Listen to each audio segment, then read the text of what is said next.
the body is a biochemical machine. It's not a calculator. You are a living spirit that is a work of art produced by God that runs on biochemistry and emotions and passion. You don't run on calories.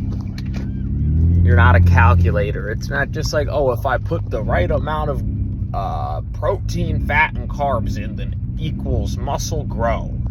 That's not how it works. Every individual chemical affects your metabolism, and if you're not eating the right foods, it doesn't matter how many calories you eat. 2,000 calories of donuts is not the same as 150 calories of green juice. Donuts don't have chlorophyll. Donuts don't have a lot of vitamins. Donuts don't have a lot of minerals. Donuts aren't very easy to digest. So 1,000 calories of donuts doesn't have more energy than 150 calories of green juice because, oh, it's more calories, so it has more energy.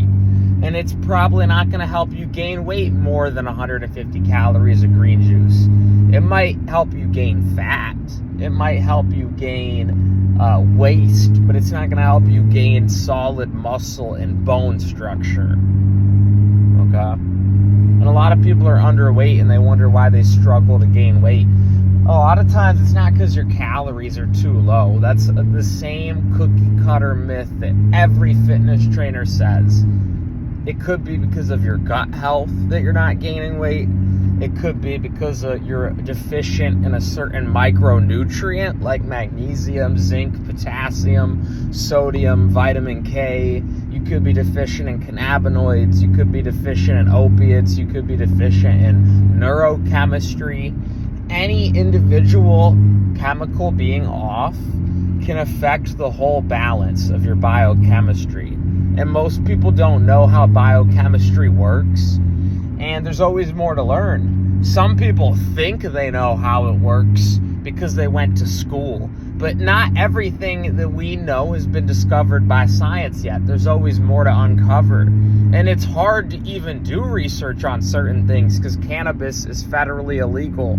So, for example, it's hard to research cannabinoids in America and how they affect our metabolism. So there's a lot of research that we haven't done yet, and there's always more to learn. So it's important to be humble as you expand your knowledge of biochemistry, and it's important to know that there's a lot more than just calories to weight gain and weight loss. I hope this helps.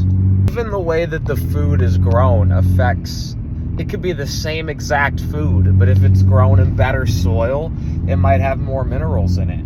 You could have one apple on the right and one apple on the left.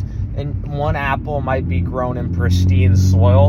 Another apple might be grown in shitty soil. Your calorie calculator app isn't going to know the difference between the two. With animal products, you might be drinking milk or you might be eating eggs. Your calorie calculator isn't going to know if the chicken or cow was abused and fed synthetic hormones and pesticides and locked in a cage its whole life, or if it was a free-roam chicken that got plenty of sunlight and fresh air. Usually those eggs are labeled pasture-raised, by the way. I don't think free-range or cage-free means much of anything, so don't fall for the scams either. But, you know, the quality of the food matters. It's not just about the type of food you're eating, but it's about how good is that type of food that you're eating. Like, for example, cannabis, which is a food in my opinion. A lot of people think cannabis is a drug. I don't think cannabis is a drug, it's a food. Hemp seeds, the seed of the cannabis plant, high in omega-3s, high in protein, high in a lot of good nutrients. The actual cannabis flower has THC and CBD, which can actually promote healing and regeneration in the body. But a lot of times when people are buying cannabis, they talk about mids, they talk about highs, they talk about exotics. There's different qualities of cannabis, and certain strains have higher THC. They have more of an effect on the mind. Certain strains have higher CBD, which can have a good, healthy effect on the body. but not all cannabis is created equal. A lot of people say like, oh, this strain is very low quality. This is a reggie, or this is a low, or this is mid. And then sometimes people get really good cannabis and they say, ooh, this is an exotic. This is a top shelf. And it's the same with food. Every food that people are eating, it's not just, oh, this is an apple, so it has 100 calories. Some apples are grown in better soil without pesticides. So it's not just about the type of food, it's about the quality of the food. And it's not just about the quality of the food, but it's about the preparation. Is the food properly prepared? Some foods are better cooked. For example, kidney beans are poisonous raw. They can literally kill you. But when you cook them, they become a nutritious source of protein. Cannabis won't really get you high in its raw state. If you just eat cannabis leaves off of the plant, it's not going to do much. But if you decarboxylate the THC, which is a process that can be done with heat or with citric acid, I believe, and there's probably other ways to do it too, but like I said, there's always more to discover with science. If you decarboxylate the THC, it turns in from THCA into THC, and now you can get high off of it. Okay, so it's about the preparation of the food. It's about the quality of the food. It's about the type of food. There's so many different nuances to nutrition than just calories in, calories out. Does it fit your macros? That's a bullshit paradigm that's killing people. A lot of people, yeah, they might grow muscles, but they lose their hair, they lose their teeth, they lose their organ health, they lose their sanity, they lose their hormones. Now they have to take steroids. Now they have to go on testosterone replacement therapy because the foods they're eating isn't helping their body to produce the proper hormones that their body needs to thrive. People oversimplify food too. That's one of the problems with the fitness industry, is people be like, oh, fruit is just sugar. No, it's not, buddy. No, it's not.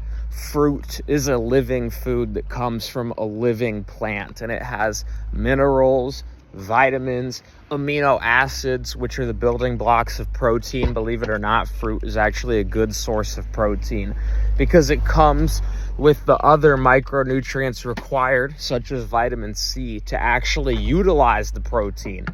So you might think like, oh, this protein shake has a lot of protein, but does your protein shake have all of the micronutrients required to utilize the protein properly?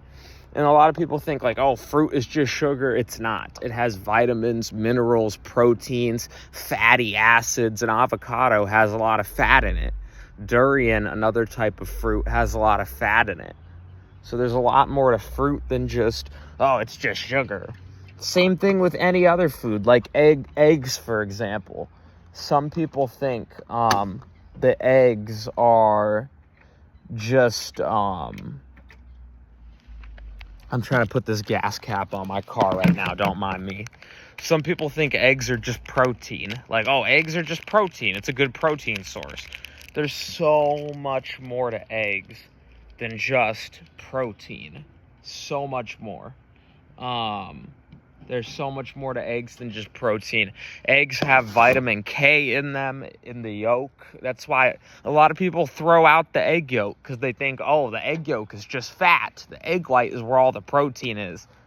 False again. The egg yolk has fat-soluble vitamins in it, such as vitamin K. I think it has vitamin A. It has vitamin D. So there's so much more than just, oh, the egg yolk is fat. The egg white is protein. People oversimplify food so much. And that's why your fitness is failing, because you don't understand the nuances of things. And that was me in the beginning. I didn't understand the nuances of everything, and I thought I could just oversimplify it.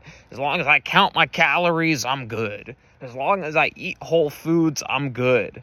No. There's a whole entire balance to everything. And if you don't understand the individual nutrients and how the foods communicate with the body, you're going to struggle with your fitness. You're going to struggle, and that's just the truth. And, you know, I don't want to lie to you guys, so I'm just telling you guys the truth, you know? I'm a very honest person.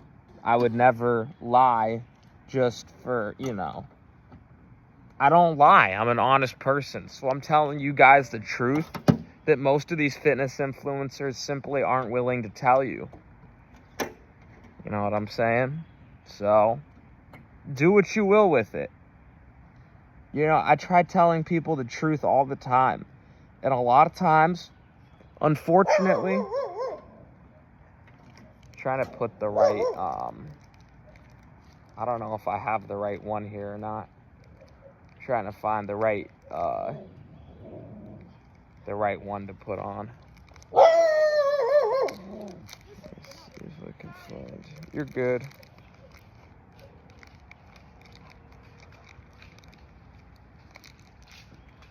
I'm trying to find the right bolt. There's like different sizes. I'm trying to find the right size bolt to put the gas cap in. But yeah, there's a lot of fitness scams going on these days as well. There's a lot of underqualified coaches that don't really know anything, that pretend to know more than they do. So beware of the scams as well. Beware of the scams.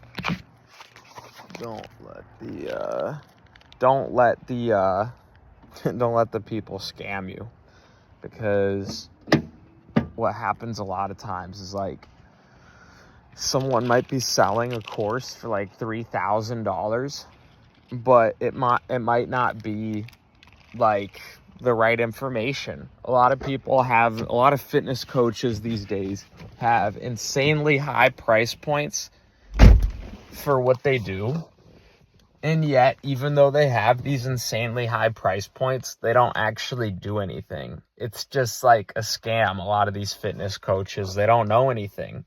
I was just on a Zoom call with a fitness coach the other day, and I'm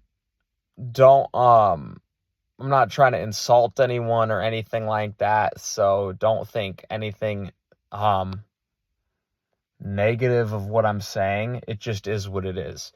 I was on a Zoom call with this fitness coach, and I was like, "You look really healthy for your age." I was trying to compliment him, and I told him like, "Yeah, dude, you look really healthy for your age, and you still have hair." I was making a joke because a lot of fitness influencers end up losing their hair, and they think that they're healthy. And then he's like, "Oh yeah, you should have seen the before picture." And I'm like, "What do you mean? Were you like bald or something in the before picture?" And he's like, "Yeah, I went to Turkey for a hair transplant." You know, so the dude's hair wasn't even real. You know what I mean? And so who knows what these fitness influencers are faking these days? Who knows if their muscle is real? Their muscle could be faked. Who knows if their muscle's real? Who knows? It could be a result of steroids. Who knows if they could be photoshopping. And even if they look good right now, you got to ask yourself, how is this person going to look when they're 50? How is this person going to look when they're 90? How is this person going to look when they're 150? How is this person going to look when they're 200? Because a lot of fitness influencers look great when they're young, but because they're abusing their bodies with steroids and stuff like that, they end up dying young, and you don't want that. You don't want to die. The game is about longevity. You're in this for the long run. You want to, do what's best for yourself so that when you're 90, you can still play with your grandchildren. You know what I'm saying? But anyways, the morning's getting started. I don't want to be on the phone all day, but I just wanted to record this video to get this out for you guys, because I want to try uploading to my YouTube channel consistently. So feel free to subscribe and comment below what you guys want to see more of on this channel, because you guys, the viewer, is the most important part of this channel. So thank you for tuning in. I love you guys. Let me know what you guys want to see more of. Like I said, comment below. And until next one, I'm out. Love and peace.